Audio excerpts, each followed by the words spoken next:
It was 3 a.m. when they saw this next door.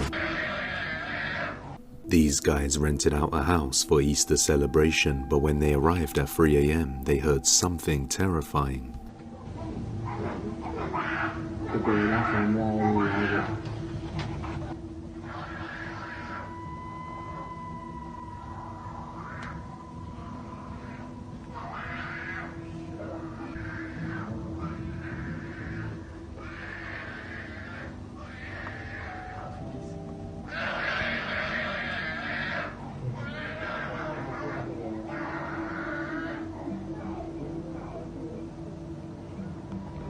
As they look over to next door's garden, a creepy figure can be seen making demonic sounds. The group of friends think this person is possessed and isn't sure what to do about it. Is this a case of demonic possession or something else? Let me know what you think.